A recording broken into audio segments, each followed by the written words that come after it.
Hey crew, it's Pitt, and I am back with some more Esoterica. Today we are going to be diving back into the works of Rudolf Steiner. We are in Theosophy. We are reading aloud and discussing as we go along the various topics that are brought to light by the text. It is not the format for everybody, but some people seem to enjoy it, so you are more than welcome to tag along as we continue our exploration.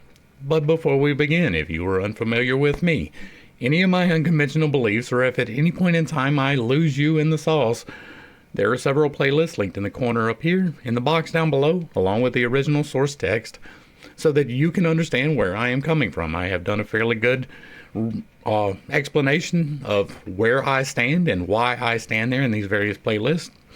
I try to be clear as we go along why I feel the way that I do, but sometimes it's much easier just to refer back to the playlist. With that being said, we are going to dive into and begin our discussion of the physical world and its connection with the soul and spirit lands.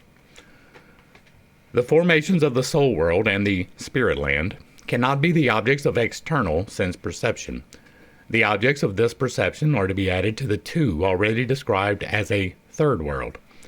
Man lives during his bodily existence simultaneously in the three worlds. He perceives the things of the sensible world and acts upon them. The formations of the soul world act on him through their forces of sympathy and antipathy, and his own soul excites waves in the soul world by its inclinations and disinclinations, its wishes and desires. The spiritual being of things, on the other hand, mirrors itself in his thought world, and he himself is, as thinking spirit being, citizen of the spirit land, and participant of all that lives in this region of the universe. This makes it clear that the sensible world is only a part of that which surrounds man. This part stands out from the general surroundings of man with a certain independence because it can be perceived by senses which leave disregarded the soul and spiritual parts which belong just as much to the surrounding world. Even as a piece of ice floating on the water is of the same matter as the surrounding water but stands out from it owing to particular qualities, so are the things of the senses matter of the surrounding soul and spirit worlds, and they stand out from these owing to particular qualities which make them perceptible to the senses. They are, to speak half metaphorically, condensed spirit and soul formations, and the condensation makes it possible for the senses to acquire knowledge of them. In fact, as ice is only a form in which the water exists, so are the objects of the senses only a form in which the soul and spirit beings exist.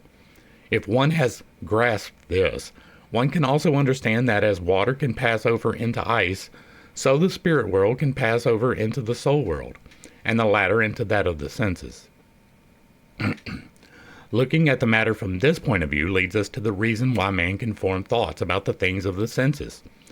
For there is a question which everyone who thinks would have to ask himself.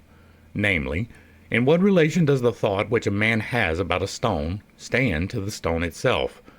This question rises in full clearness in the minds of the persons who look especially deep into external nature. They feel the consonance of the human thought world with the structure and order of nature. The great astronomer Kepler, for example, speaks in a beautiful way about this harmony. True it is that the divine call which bids man to study astronomy is written in the world, not indeed in words and syllables, but in the very fact that human conceptions and senses were fitted to gauge the relationships of the heavenly bodies and their conditions. Only because the things of the sensible world are nothing else than condensed spirit beings is the man who raises himself through his thought to these spirit beings able by thinking to understand the things. Since objects originate in the spirit world, they are only another form of the spirit beings. And when man forms thoughts about things, he merely looks up from the sensible form to the spiritual archetypes of the thing.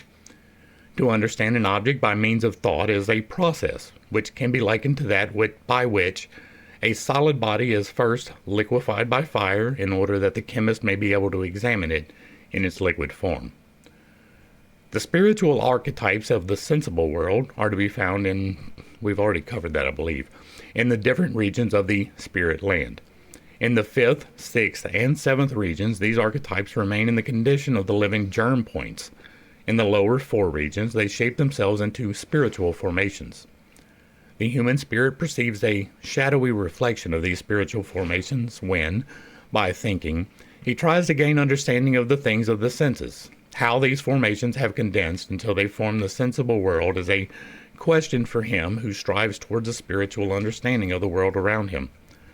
For human sense perceptions, this surrounding world is divided into 4 distinctly separated stages: the mineral, the plant, the animal, and the human. The mineral kingdom is perceived by the senses and comprehended by thought. Thus, when one forms a thought about a mineral body, one has to do with 2 things: the sense object and the thought. In accordance with this, one is brought to the conception that this sense object is a condensed thought being. Now, one mineral being acts on another in an external way. It impinges on it and moves it. It warms it, lights it up, dissolves it, etc. This external kind of action can be expressed through thoughts. A man forms thoughts as to the way in which mineral things act on each other externally and in accordance with their laws. By this means, his separate thoughts expand to a thought picture of the whole mineral world, and this thought picture is a gleam, a reflection of the archetype of the whole mineral world of the senses. It is to be found as a complete whole in the spirit world. In the plant kingdom, there is added to the external action of one thing on another the phenomena of growth and propagation. The plant grows and brings forth from itself beings like itself. Life is here added to what man meets with in the mineral kingdom.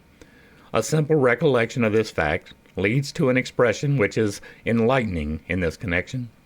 The plant has in itself the power to give itself its living shape, and to reproduce this shape in a being of its own kind.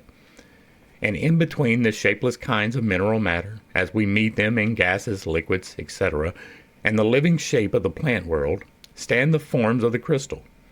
In the crystal, we have the transition from the shapeless mineral world to the plant kingdom, which has the capacity for forming living shapes. In this externally sensible formative process in both kingdoms, the mineral and the plant, one sees condensed to its sensible expression the purely spiritual process, which takes place in the spiritual germ of the higher regions of the spirit land, form themselves into spirit shapes of the lower regions. The process of crystallization corresponds to its archetype in the spirit world, the transition from the formless spirit germ to the shaped formation. If this transition condenses so that the senses can perceive it, it exhibits itself in the world of the senses as the process of crystallization. Now, there is in the plant being a shaped spirit germ also, but here the living shaping capacity is still retained in the shaped being. In the crystal, the spirit germ has lost its constructing power during the process of shaping. It has exhausted its energies in the shape produced. The plant has shape, and in addition to that, it has the capacity of producing a shape. The characteristic of the spirit germs in the higher regions of the spirit land has been preserved in the plant life. The plant is, therefore, shape, as is the crystal, and added to that, shaping or formative force. Besides the form which the primal beings have taken in the plant shape, there work at the latter yet another form which bears the impress of the spirit being of the higher regions. Only that which expends itself on the produced shape of the plant is sensibly perceptible. The formative beings who give life to this shape are present in the plant kingdom in a way not perceptible to the senses. The physical eye sees the lily, small today, and after some time grown larger. The forming force which elaborates the latter out of the former cannot be seen by this eye. This formative force being is that part of the plant world which acts imperceptibly to the senses. The spirit germs have descended a stage in order to work in the kingdom of shapes. In Theosophy, elementary kingdoms are spoken of. If one designate the primal forms, which as yet have no shape, as the first elementary kingdom, then the sensibly invisible force beings, who work as craftsmen of the plant growth, belong to the second elementary kingdom. In the animal world, sensation and impulse are added to the capacities for growth and propagation. These are externalizations of the soul world. A being endowed with these belongs to the soul world, receives impressions from it, and reacts on it. Every sensation, every impulse which arises in an animal is brought forth from the foundations of the animal soul. The shape is more enduring than the feeling or impulse. One may say the sensation life bears the same relation to the more enduring living shape that the self-changing plant shape bears to the rigid crystal. The plant, to a certain extent, exhausts itself as the shape-forming force. During its life, it goes on constantly adding new shapes to itself. First, it sends out the root, then the leaf structure, then the flowers. The animal possesses a shape, complete in itself, and develops within this the ever-changing life of feeling and impulses. And this life has its existence in the soul world. Just as the plant is that which grows and propagates itself, the animal is that which feels and develops its impulses. They constitute for the animal the formless, which is always developing into new forms. Their archetypical processes, when traced to their primal source, are found in the highest regions of spirit land. But they carry out their activities in the soul world. There are, thus, in the animal world, in addition to the force beings, who, invisible to the senses, direct growth and propagation, others that have descended into the soul world, a stage still deeper. In the animal kingdom, formless beings who clothe themselves in soul sheaths are present as the master builders, bringing about sensations and impulses. They are the real architects of the animal forms. In Theosophy, one calls the region to which they belong the third elementary kingdom. Man, in addition to having the capacities named as those of the plants and animals, is furnished also with the power of working up his sensations into ideas and thoughts, and of controlling his impulses by thinking.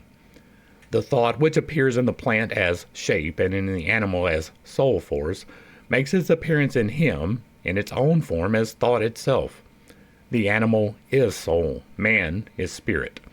The spirit being, which in the animal is engaged in soul development, has now descended a stage deeper still. In man, it has entered into the world of sensible matter itself. The spirit is present within the human sensible body, and because it appears in a sensible garment, it can appear only as that shadowy gleam or reflection which the thought of the spirit being affords. The spirit manifests in man through the apparatus of the physical brain mechanism, but at the same time it has become the inner being of man. The animal feels and moves as it chooses, but exhibits no thoughts. We'll come back to that in a minute. Thought is the form which the formless spirit being assumes in man, just as it is the shape in the plant and the soul in the animal. Consequently, man, so far as he is a thinking being, has no elementary kingdom constructing him from without. His elementary kingdom works in his physical body. Only in so far as man is shape and sentient being do elementary beings work at him in the same way as they work in plants and animals. The thought organism of man is developed entirely from within his physical body. In the spirit organism of man, in his nervous system, which has developed into the perfect brain, we have sensibly visible before us that which works on plants and animals as supersensible force beings. This brings about the fact that the animal shows feeling of self, but man consciousness of self. In the animal, spirit feels itself to be soul. It does not yet comprehend itself as spirit. In man, the spirit recognizes itself as spirit, although, owing to the physical apparatus, merely as a shadowy gleam or reflection of the spirit, as thought. Accordingly, the threefold world falls into the following divisions. The kingdom of the archetypical formless beings, first elementary kingdom. 2. The kingdom of the shape-created beings, second elementary kingdom. 3. The kingdom of the soul beings, third elementary kingdom. 4. The kingdom of the created shapes, crystal forms. 5. The kingdom that becomes perceptible to the senses and shapes, but in which the shape-creating beings are working, plant kingdom. 6. The kingdom which becomes sensibly perceptible in shapes, on which work the shape-creating beings, and also the beings that expend all their activities in the soul life, animal kingdom. 7. The kingdom which becomes sensibly perceptible in shapes on which work the shape-creating beings and also the beings that expend all their activities in soul life, and in which the spirit itself takes shape in the form of thought within the world of the senses, human kingdom. From this can be seen how the basic constituents of the human being live in a body are connected to the spiritual world. The physical body, the ether body, and the sentient body, soul body, and the intellectual soul are to be regarded as archetypes of the spirit land, condensed in the sensible world. The physical body comes into existence in that archetype of man is so condensed that it can manifest itself to the senses. For this reason, one can call this physical body also a being of the first elementary kingdom, condensed to sensible perceptibility. The ether body comes into existence in that the shape that has arisen in this way has its mobility retained by a being that extends its activity into the kingdom of the senses, but is not itself visible to the senses. If one wishes to characterize this being fully, one must say it has its primal origin in the highest regions of the spirit land, and then shapes itself in the second region into an archetype of life. It works in the sensible world as such an archetype of life.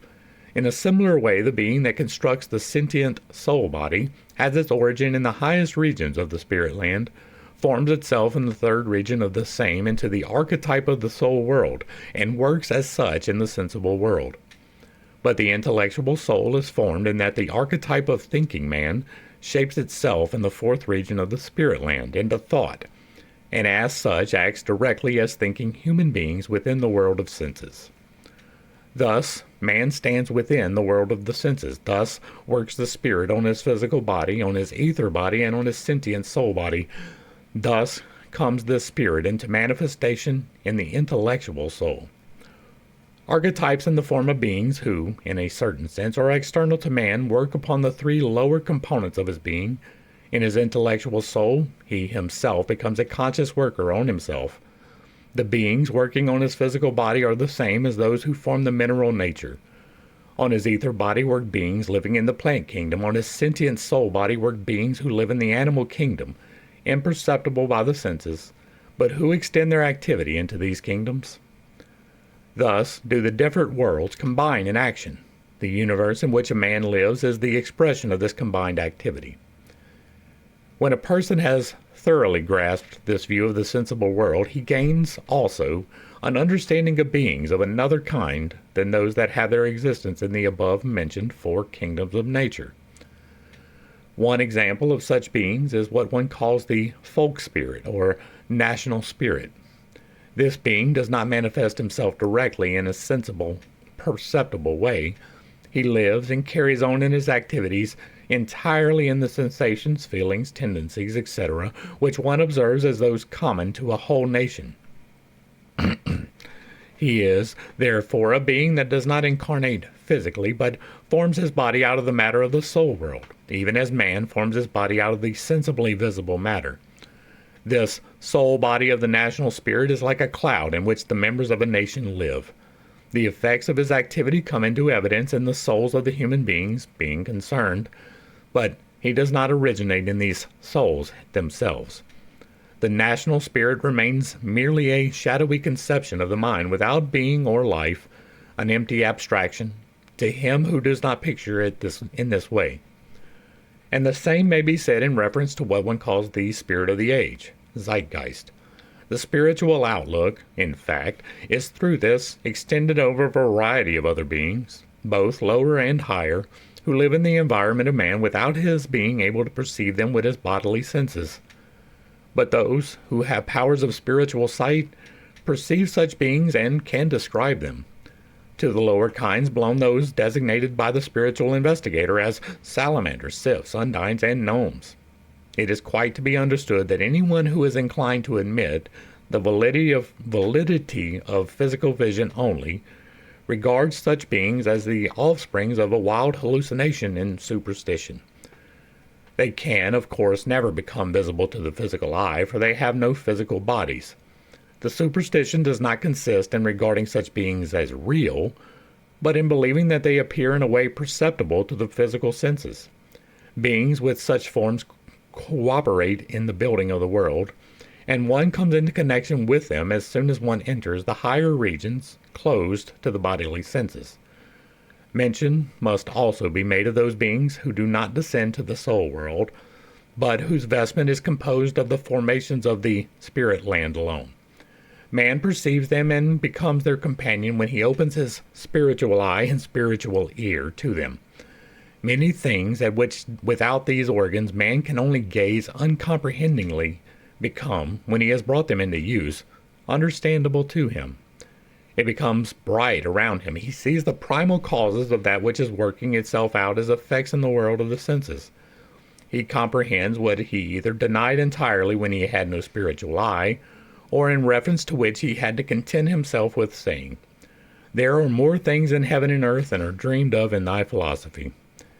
People with spiritual feelings become uneasy when they begin to have a glimmering, become vaguely unaware of another world than the sensible one around them, and one within which they have to grope about as the blind grope among visible objects.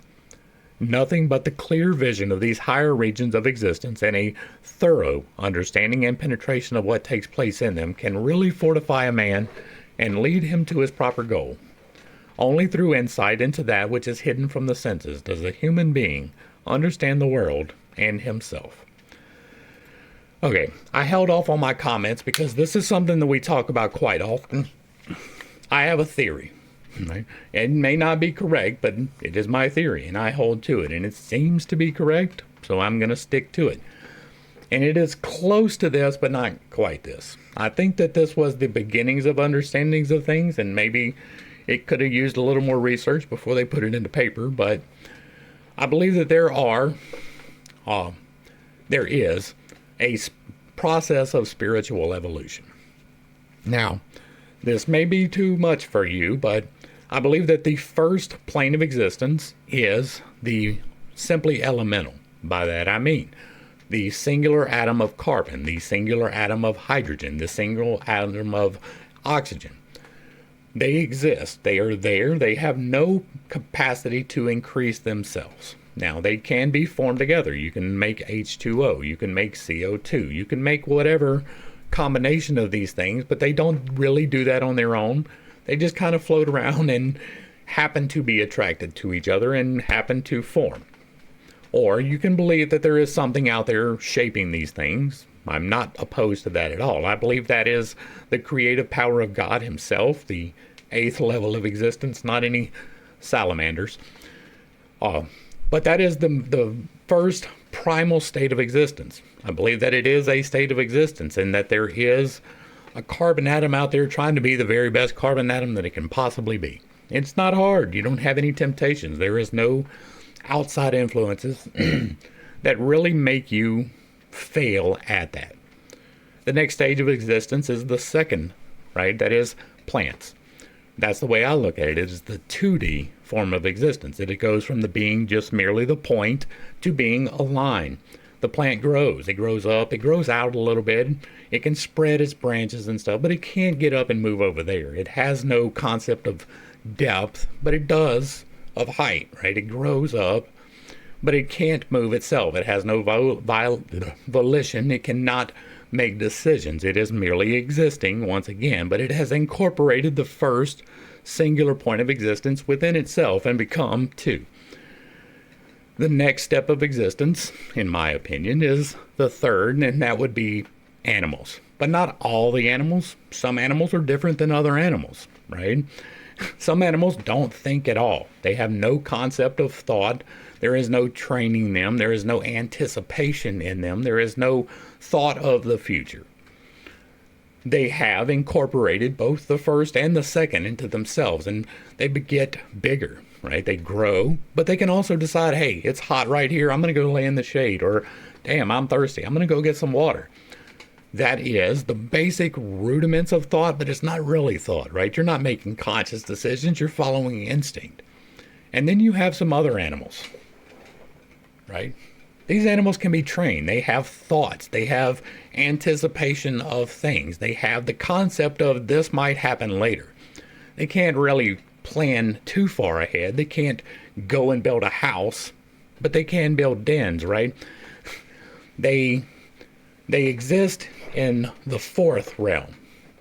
Yeah, the fourth realm, because they do have access to thoughts. They do have access to some type of planning, some type of anticipation. They incorporate the other ones into themselves. They can grow, they can move, and they can think. That's the fourth level. The fifth level is where we're at. We, human beings, we grow, we expand, we can move, we can plan, we can go and do things, we can create. And we have the concept of time.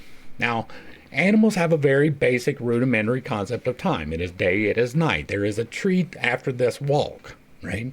They know that. They anticipate that. That is the rudiments of thought, but it's not really the concept of time in the way that humans have it. I believe that the fifth plane of existence is time. You have singular point, you have line, you have cube, you have being able to move and think, and then you have the ability to plan. I believe that we are at the ability to plan. We can change things around us on a grand scale. We can do things that these guys can't. They have rudimentary thought. We have full access to thought. Some of us don't use it all the way, but for the most part, humanity is rational. That's a stretch, I know. And then we get into the purely speculative parts, right? The sixth plane to me would be where these salamanders live. Now, I don't know that they're there. I really don't. I don't have the ability to change my thoughts on what I see when I close my eyes. Whatever comes to me is external from me. I cannot visualize. We talked before and we will talk again. I have aphantasia. I cannot close my eyes and intentionally visualize anything. So anything that I see when my eyes are closed comes from somewhere else. It has nothing to do with me. I have no influence over it. I wish I did. And in some small measure, I am getting that. We just talked about that yesterday, but I still don't really have control over that, right? I can project the vision, but I don't really get to choose what I see. Other people can. Some people, my wife, you tell her to close her eyes and visualize a tree, and she needs specifics because she can actually see that thing. It's like a superpower. But this sixth level of existence incorporates all of us, but it is the spirit world around us for a large part. It is things that we can't see. It is the next plane of existence. It has growth potential. It has movement potential, but it has more of a grasp of time and thought than we do. It knows a little bit more forward and back than we do. It has the ability to see those things possibly. The seventh plane of existence, in my estimation, is where the angels and the demons, right, those entities, they live there. They're in the seventh plane. They are the ones that pop up and say, hey, you don't need to do this thing, or hey, you need to come over here and do this thing, or be careful not to do, like, it is the angels that come down. They have form, they have thought, they have time under their grasp. You don't see them age. You see them maybe progress, right? This is pure speculation, but for the most part, they are beyond us. They are beyond those elemental forces, which would be the next stage, right? That would be closer to these guys on the spiritual level, or the sixth stage would be closer to these guys, whereas the seventh stage is more like us. It has more conscious decision in the spiritual world. And then the eighth stage, to me, is the completion and the return to the all, God himself, the divine. The eighth for me is always going to be the God step, the beginning of the new pattern again. And so, to me, that is the theory of spiritual evolution. That is what I believe they are trying to explain here, and I differ. Right? That doesn't mean I'm right. It doesn't mean they're wrong, but I differ from what they hold. I think that I have a better grasp than he did, but that doesn't mean that this could be true and I could be wrong. I am perfectly willing to accept that if it can be proven to me, but it seems like mine fits a little bit better than his. I think that covered everything we needed to on that one, so we're going to go ahead and jump into this next chapter, and hopefully we can get these two in about an hour. All right, 6. Thought forms and the human aura. This is another one that we talk about quite extensively. It It has become evident in the formations of any of the one of the three worlds can have a reality for man only when he has the capacities or the organs for perceiving them. A man perceives certain occurrences a man perceives certain occurrences in space as light phenomena only because he has a correctly constructed eye. It depends on the receptivity of a being, how much of what really is reveals itself to it. Never, therefore, may a man say that only what he can perceive is real. I believe that.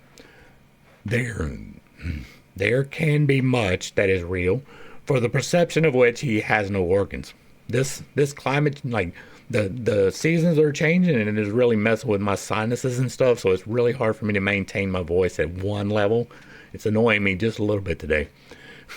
Now, the soul world and the spirit world are just as real as the sensible world. Indeed, they are really in a much higher sense. No physical eye can see feelings and ideas, but they are real.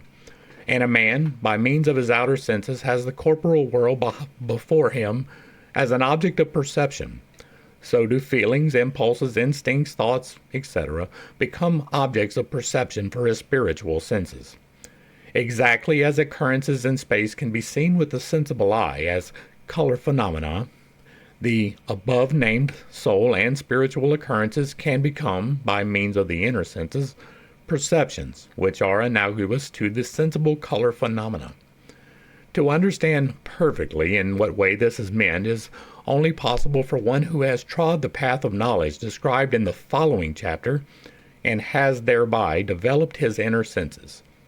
For such a one, the soul phenomena in the soul region around him and the spiritual phenomena in the spiritual region become supersensibly visible.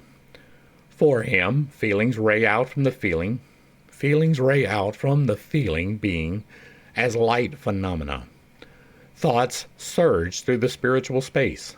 For him, the thought of one man about another is not something imperceptible, but a perceptible occurrence. The thought streams out of as an actual reality from one human being and flows to the other. And the way in which this thought acts on the other person becomes similarly a perceptible occurrence in the spiritual world. Thus, the physically perceptible human being is only part of the whole man for him whose spiritual senses are unfolded. This physical man becomes the center of soul and spiritual outpourings. It is impossible to do more than faintly indicate the richly varied world which discloses itself here to the seer. A human thought, for example, appears as a spiritually perceptible color phenomena. Its color corresponds to the character of the thought. A thought which springs forth from a sensual impulse in a person has a different color from a thought conceived in the service of pure knowledge, noble beauty, or the eternal good. Thoughts which spring from the sensual life course through the soul world in red shades of color. A thought by which the thinker rises to higher knowledge appears in beautiful light yellow. No. A thought which springs from devoted and unselfish love rays out in a glorious rose pink. And just as the content of a thought comes into expression in its supersensibly visible form, so also does the greater or lesser degree of its definiteness. The precise thought of the thinker shows itself as a formation with definite outlines. The confused idea appears as a wavering, cloudy formation. In this way, the soul and spirit being of a man appears as the supersensible part of the whole human being. I'm going to try and hold my comments. We'll see how it goes. The color effects which the spiritual eye can perceive raying out around a physical man and enveloping him like a cloud, somewhat egg-shaped, are called the human aura. The size of the aura differs in different people, but one can form an idea of it by picturing that the whole man is, in the average, twice as long and 4 times as broad as the physical man. Not quite. It's more of a perfect circle. It really is. It is more of a sphere if it is healthy, right? There can be deviations in the aura. Like, I can see the aura. This is one of those things that I have definite knowledge on. I'm going to go ahead and talk about it. We're going to go ahead and pause. This is one of those things I can talk about with definitiveness. Now, I don't see the colors for the most part. There are subtle shades that I am beginning to be able to distinguish within viewing the aura, and it may come to light that those colors actually do appear in the manner that other people see them, right? It could have something to do with my aphantasia. It could have something to do with my color deficiency. It could be something along those lines. But the designations of colors here is almost definitely incorrect. Right now, we talk quite often about the human chakras. I have a whole video on that. I'll try and remember to link that one. But there are 7 internal chakras and 1 external chakra. The 7 internal chakras are as follows, right? Starting from the bottom, you have the base. It is around your butt. It is about this big. Half in, half out of your body, and it is red. It deals with the baser survival instincts. The next one coming up is the sacral. It is around the reproductive area. It can be flexed when you thrust forward with your hips as if you were driving somewhere. And it is signified by orange. It is, again, about the size of your fist. The next one coming up is your solar plexus. This is the yellow one. That's why I said no. It can mean that you are searching and seeking. You're above the other 2, but there are 4 more higher than that I'll give off color, and the higher thoughts are way up here, and they are not nearly yellow. The next one coming up is your heart, right? This is where the generation, the manifestation, and the powering of the divine aura, all of that happens, and it is green. The next one going up is your throat. It is right about your larynx. It goes from where your larynx is, or the Adam apple in a man, is the bottom, and the top of it is just below the sinus cavity, right at the top of your throat. It is blue. The next one going up is the third eye. People seem to think that it is here, but it is not here. If you put your finger right here between your eyes, and you put one right here, the back of your skull, where it comes down and meets, and you draw a line between those, and you come directly above the ear, just behind the temple, and you draw a line between those, that pinpoints your pineal gland. That is where that chakra is centered. It is indicated by violet, Roy G. Biv. So indigo. It is indigo. And then the final one that is internal to you is your crown. It sits up here. It's about halfway in and halfway out of your crown, the very top. If you put your finger where the soft spot in the baby is, that's where it's located. That's where information comes in from the divine, which is outside. The base takes up the energy from the bottom. The crown takes in the energy from the top. One is black, one is white, one is feminine, one is masculine, one is creative, and one is nurturing and growing, and the other one is destructive and penetrative and creative. And it is indigo, or violet. It is indigo. I get those mixed up every time, and it's the weirdest thing. Indigo and violet, right? It is like the rainbow. I wonder why we got the rainbow as a signification of spiritual growth. I wonder why. Roy G. Biv, all the way up. You have 3 lower, 3 higher, and they are connected by the heart. The 3 lower are related to your baser instincts. The 3 higher are related to your spiritual instincts. And they interact with each other. When you get a gut feeling, it is telling you something. That is an intuition. When you get an idea, it is telling you something. That is an intuition. And the interaction between those gives you those things. So if you walk into a room and there's somebody in there and you're like, that's a bad character, I don't want to be involved with them, that is your gut telling you something about your base survival. If you walk into a room and you're like, wow, that person is really attractive, I would really like to do dirty things with them, that is your gut telling you something about your sacral activities. And learning to recognize those can be a good thing. These things, when misbalanced, appear to bleed those colors into the divine. Now, the divine aura is different. It is located outside of yourself. If you stick your arm out all the way, this part right here where your hand meets your arm, that is where it emanates from, right? It is from the radial artery right up in here. And it surrounds you in a completely perfect circle if you are healthy, not an egg. If it's an egg, something is wrong. And so this surrounds you in a perfect sphere all the way around you. It is powered by these 7 internals into the external, and that is the area where the spirit resides. That is the area where the information comes into you at, and it is the point which you can influence the outside. This is the part where you can see the misalignments of the chakras. Now, it is my understanding, even though I do not have the ability quite, that if you are misaligned in your base, your aura will bleed a little bit red. If you are misaligned in your throat, your aura will bleed a little bit blue. But if it is healthy, it is both white and black in perfect proportion to each other. It is like the checkerboard that the Masons like to stand upon. That is what it looks like. If it is healthy, if it is balanced, it is the perfect melding of the feminine and the masculine. It is the balance between the 7 virtues and the 7 vices. You are meant to live in that balance, and those colors can help you to identify where you are misaligned. I don't know necessarily that it is related directly to thoughts in the way in which it is being placed here.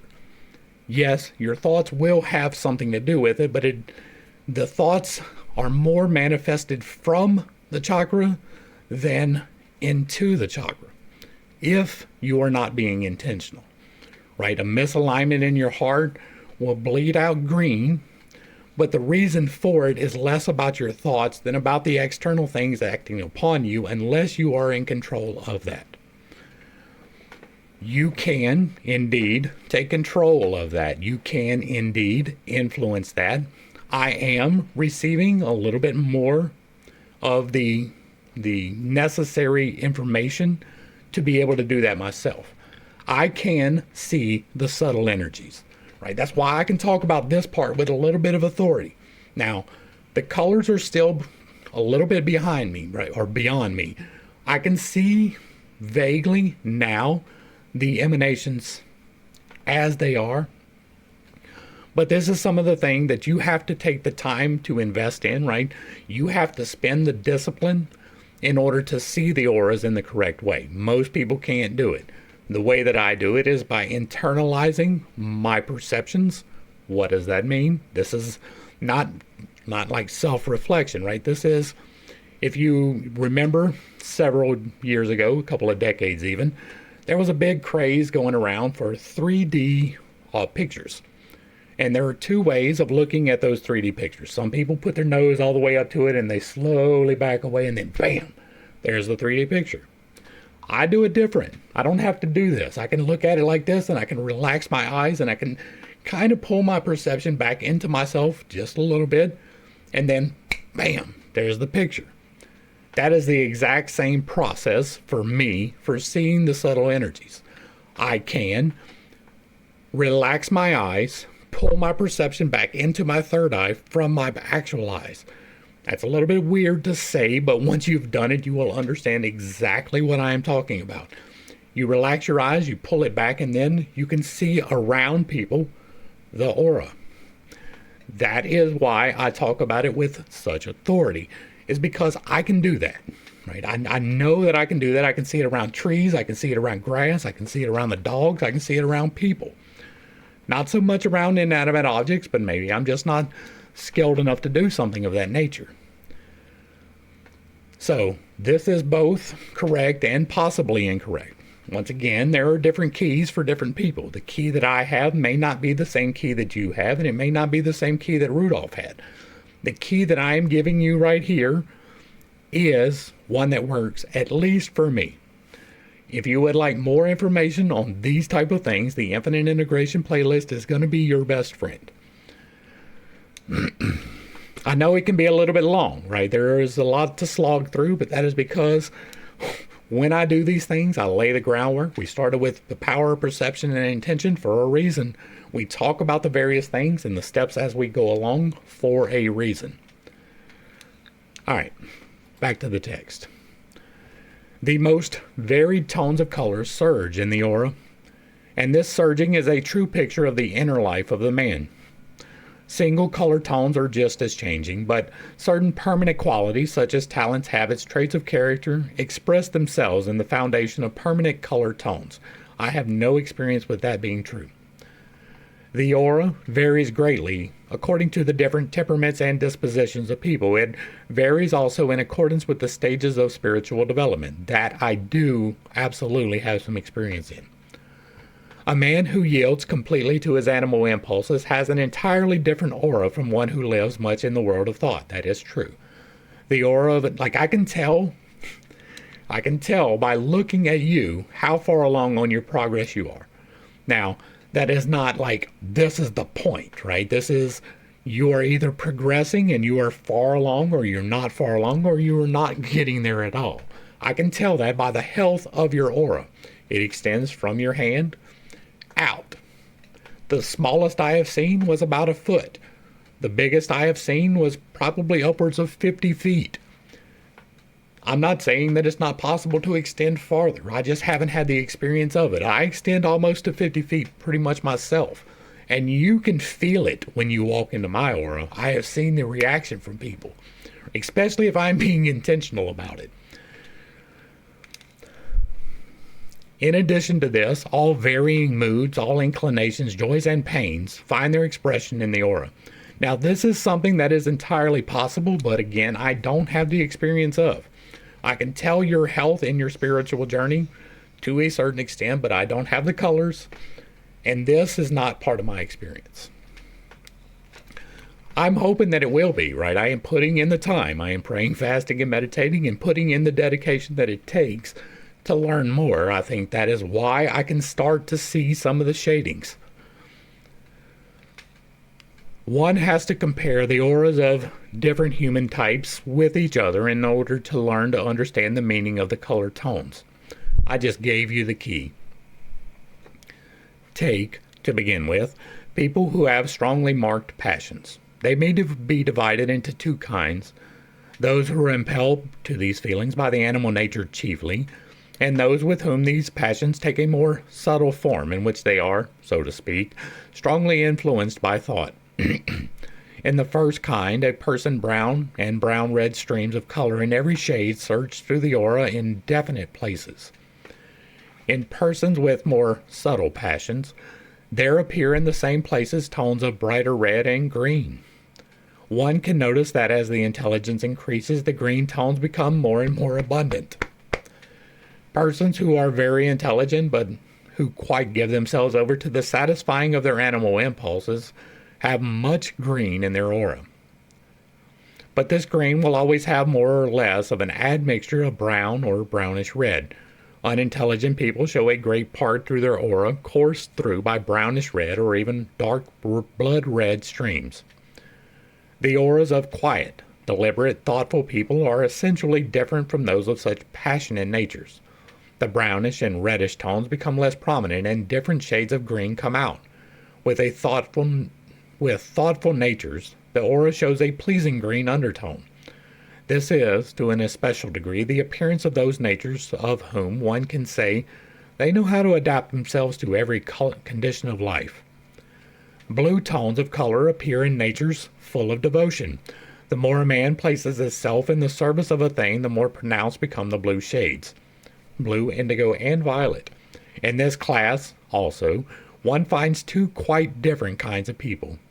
There are natures with a mediocre power of thought, passive souls, who, as it were, have nothing to throw into the stream of events in the world but their good nature. Their aura glimmers with a beautiful blue. One observes the same in the auras of religious and devotional natures. Compassionate souls and those who find pleasure in giving themselves up to a life of benevolence have similar auras. If such people are intelligent, in addition to this, green and blue currents alternate, or the blue itself perhaps takes a greenish shade. It is the peculiarity of the active souls in contrast to the passive that their blue saturates itself from within with bright color tones. Richly inventive natures, such as have fruitful thoughts, ray out bright tones of color as if from an inner point. This is the case in the highest degree with those persons whom one calls wise, and especially with those full of fruitful ideas. Generally speaking, all that implies spiritual activity takes more the form of rays which spread out from within, while everything that arises from the animal life has the form of irregular clouds which surge through the aura. Auric formations show colorings which differ according to whether the conceptions which spring up in an active soul are placed at the service of the person's own animal impulses or of an idealistic interest outside of himself. The inventive person who applies all his thoughts to the satisfaction of his sensual passions show dark blue-red shades. He, on the contrary, who places his thoughts selflessly at the service of an interest outside of himself shows light reddish-blue color tones.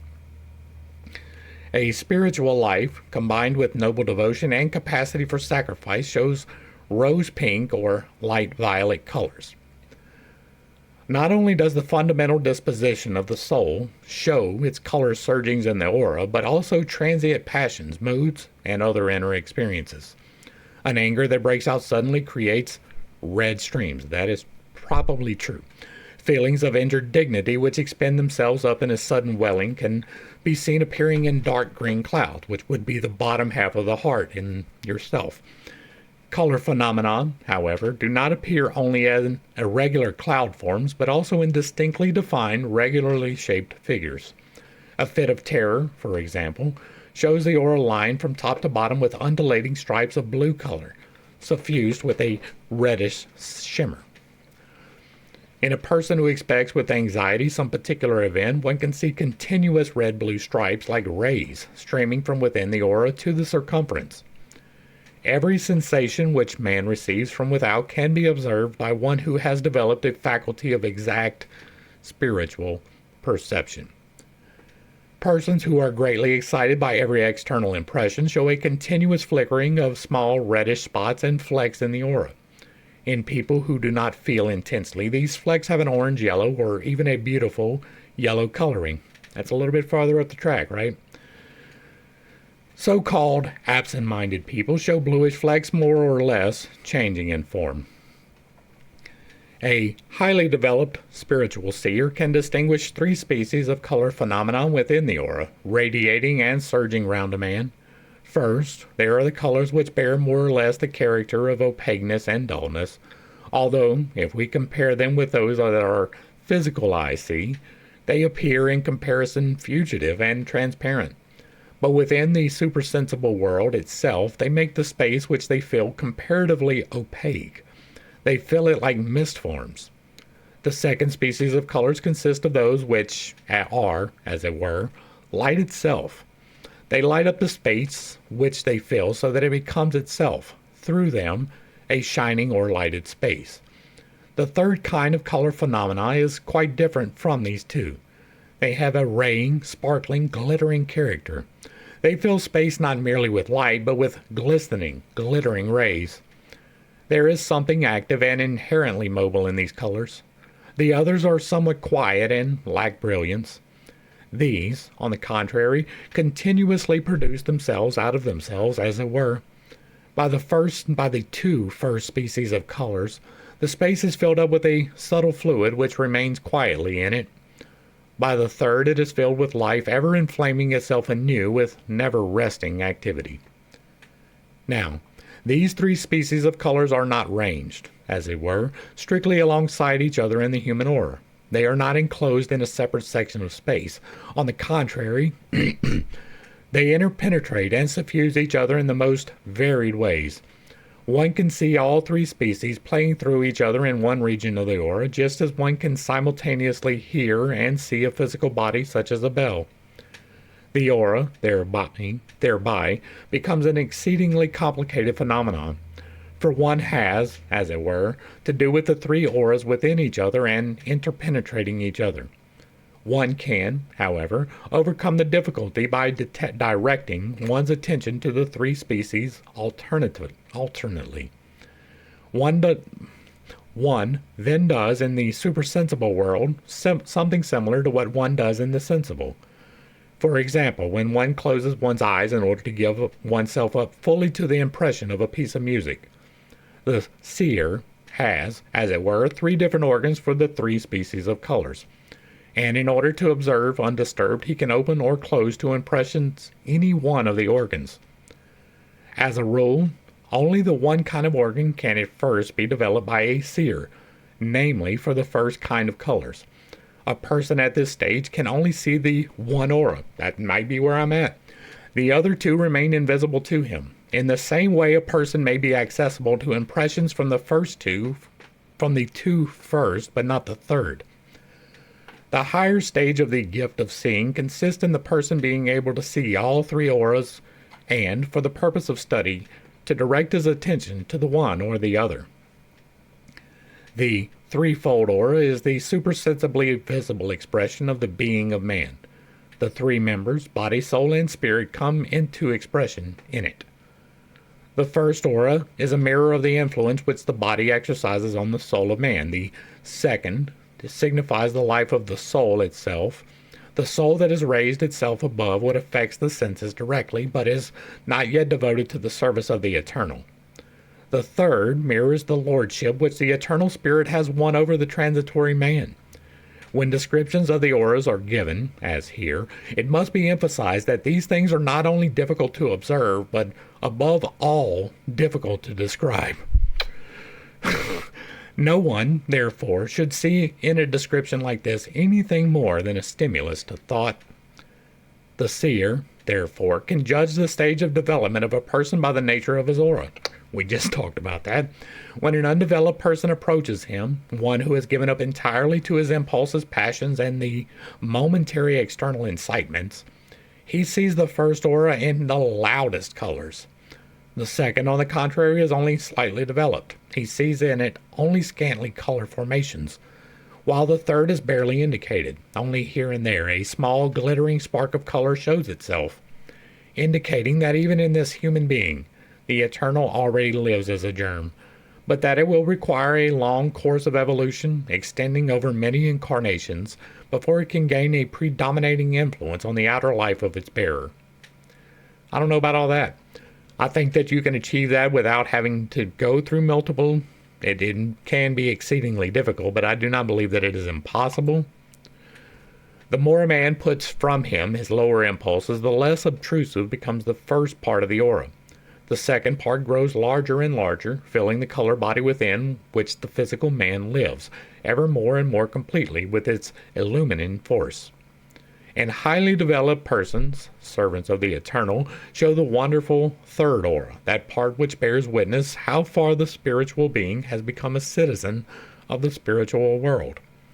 For the divine self raised through this part of the human aura into the earthly world. Persons in whom this aura is developed are the flames through whom the divine illumes this world. They have learned to live not for themselves, but for the eternally true, the nobly beautiful and good. They have wrung from their narrower self the power to offer themselves up on the altar of the great world work. Thus comes to expression in the aura what a man has made of himself in the course of his incarnations. All three parts of the aura contain colors of the most varied shades, but the character of these shades changes with the stage of development of the man. One can see in the first part of the aura of the undeveloped man of impulse all shades from red to blue. Within him, these shades have a dull, dirty character. The obtrusive red shades point to the sensual desires, to the fleshly lusts, to the passion for the enjoyment of the palate and the stomach. Green shades appear to be found especially in those lower natures that incline to obtuseness and indifference, greedily giving themselves over to each enjoyment, but nevertheless shunning the exertions necessary to satisfy them. Where the desires are passionately bent on any goal beyond the reach of the capacities already acquired, brownish green and yellowish green colors appear. Certain modern modes of life actually breed this kind of aura. A personal conceit which is entirely rooted in low inclinations, that is to say the lowest stage of egoism, shows itself in tones from dirty yellow to brown. Now it is clear that even the animal life of impulse can take on a pleasing character.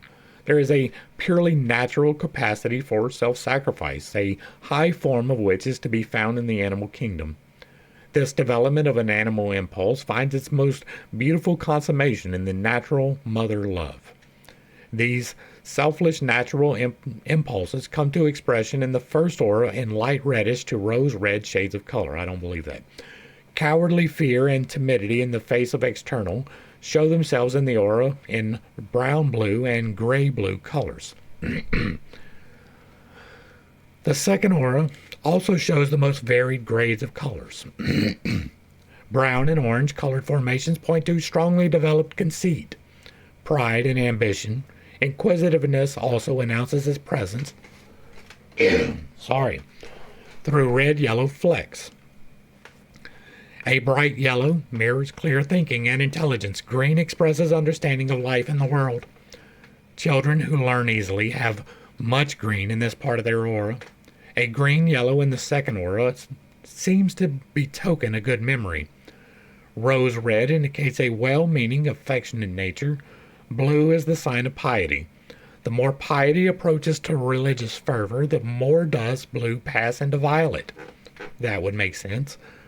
Like, I don't know that I absolutely believe in the second and third aura. Idealism and an earnest view of life in a higher sense one sees as indigo, blue, right? That's all of this up here. The fundamental colors of the third aura are yellow, green, and blue. Yellow appears here if the thinking is filled with lofty. That would be the solar plexus, the heart, and the throat. So these three right here are definitely linked. Sorry, man. Fall is killing me. Yellow appears here if the thinking is filled with lofty, wide-reaching ideas that comprehend the details as part of the whole of the divine world order.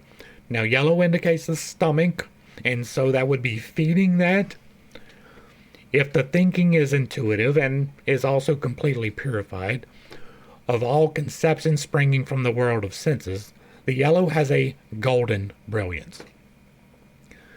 Green indicates love towards all beings. That is true. Blue is the sign of capacity for selfless sacrifice for all beings. That would be the beginning of the spiritual nature, right? The earthly nature is below the heart. The spiritual nature is above the heart. If this capacity for sacrifice is brought to the height of the strong willing, which devotes itself to the active service of the world, the blue brightens to light violet.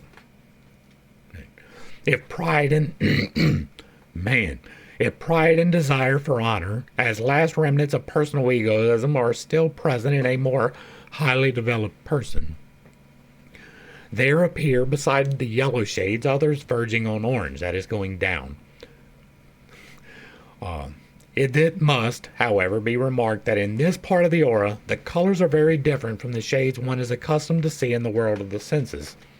It displays to the seer a beauty and an exaltedness which nothing in the ordinary world can be compared. And we're going to go ahead and wrap up here, but the next will be the path of knowledge, and that seems to be another interesting one. Now, these colors, logically, would vary in tone, right? There would be the more base your throat, the darker the blue is going to be. And the more spiritual your throat, the brighter it's going to be, because the base, right, is drawing from the natural grounding, darker, feminine energies, whereas the top is your more masculine, penetrative, creative forces, and it is signified by white. So the more you are aligned towards one or the other, it would make sense that it would tone the different colors into different shades of the color. So that makes sense to me. The going up and down the stack makes sense. I disagree with some of the color designations here, right? We talked about that as we went through. I don't need to expound upon it, but I do. I am only beginning to be able to see those colors. That is, right, that is something. It is me getting farther along my path. I have been able to see the subtle fields for a long time, but I never really devoted myself to it, right? It's the type of thing that you're like, well, that's definitely a thing, but I don't know if I want to mess with it. I am starting to mess with it, and so I am starting to try to understand it a little bit better, and therefore I am seeing a little bit more. The subtle fields that I have always seen have varied into white or black or the perfect blending thereof. I've seen some colorations, right? We have before seen some red, some green, But for the most part, that is missing when I look at these things. Most of my exploration has been with plants because they are easy, they don't move, there's no real variability. It is a good place to get a good start on learning to see the subtle fields. And I have not spent a whole lot of time trying to do that with many people. I have done it with some people. I have experimented, but I haven't really devoted. I am at the point of devotion now. I am at the point where I am pointing my life in that direction, and so I am getting a better understanding of these things. The subtle field extends in accordance to your health from you for whatever distance. That is a thing that I can do. I have not, as of yet, been able to fully see the colors and tell you, oh yeah, you're misaligned in your solar plexus, or you're misaligned in your third eye.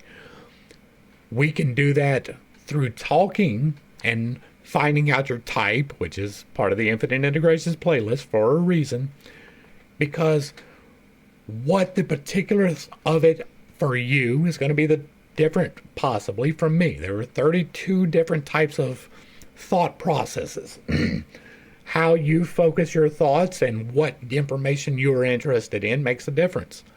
And so for me, who is very focused on sexual activities, those type of things are going to show up in my aura more than it would in somebody who is more concerned with material possessions, right? But how that falls in your stack makes a difference in how you address those things to rectify those things. From what I have been able to determine as of yet, actually seeing the colors in the aura means that there is a misalignment there, that there is something wrong with how you are processing that information or relaying it back. So if you are showing dark red, you are way too caught up in wrath, for example, and you are holding yourself back from further development by that darkness. Now, if it is bright red, then you are focusing too much on righteous anger, right? That is more concerned with being aligned to the top, but not doing it in the correct manner. The different shades appear to be whether you are more aligned to the top or the bottom, but you can be misaligned to the good. It can happen. You can see these monks that sit on top of a mountain and they do nothing but contemplate, right? We don't see that as much today as they used to, but it is a thing. They're misaligned. They are not doing things correctly. If you're completely chaste, you're doing it wrong. If you are giving away all that you own, you're doing it wrong. But if you are holding on to everything, you're doing it wrong too. One is misaligned up and one is misaligned down, but you're both misaligned. When you are properly aligned, from what I have been able to determine, your aura is clear, but that means that it is a perfect balance. It is a perfect balance of the dark and the light. You have balanced your virtues and your vices. You're neither led by the virtues or the vices, but rather by the balance therein. And it manifests itself in a checkerboard pattern. I think there's a reason why the Masons have that, and I don't think they understand it. This is where we're going to go ahead and wrap this one up. If you would like more, there is definitely more about this in the Infinite Integration playlist. Hopefully I brought a little bit of enlightenment and not too much confusion to a somewhat difficult set of topics. I understand that I hold some unconventional beliefs and that I have a tendency to step on toes when I am doing so, or when I am relaying those beliefs. It is not intentional, but I do not apologize for it. It is merely something that I am here to do. I am here to bring truth. I'm here to find it. If I am not clear on what is true, then I'll say that. If it is something I have experience with, I'll say that too. If you like what I'm doing here, let me know down below. Give me a like, share, and a sub. Throw me a comment. If you agree or disagree, if it remains respectful, it gets to remain up. And if you really like what I'm doing, hit me with that super thanks. To the crew, thanks for hanging out. I appreciate every single minute that you are here with me, and I am praying for you every single day. Until next time, I love you. God loves you. You are perfect, whole, and complete, just the way that you are. And this has been Pitt's Take. Peace.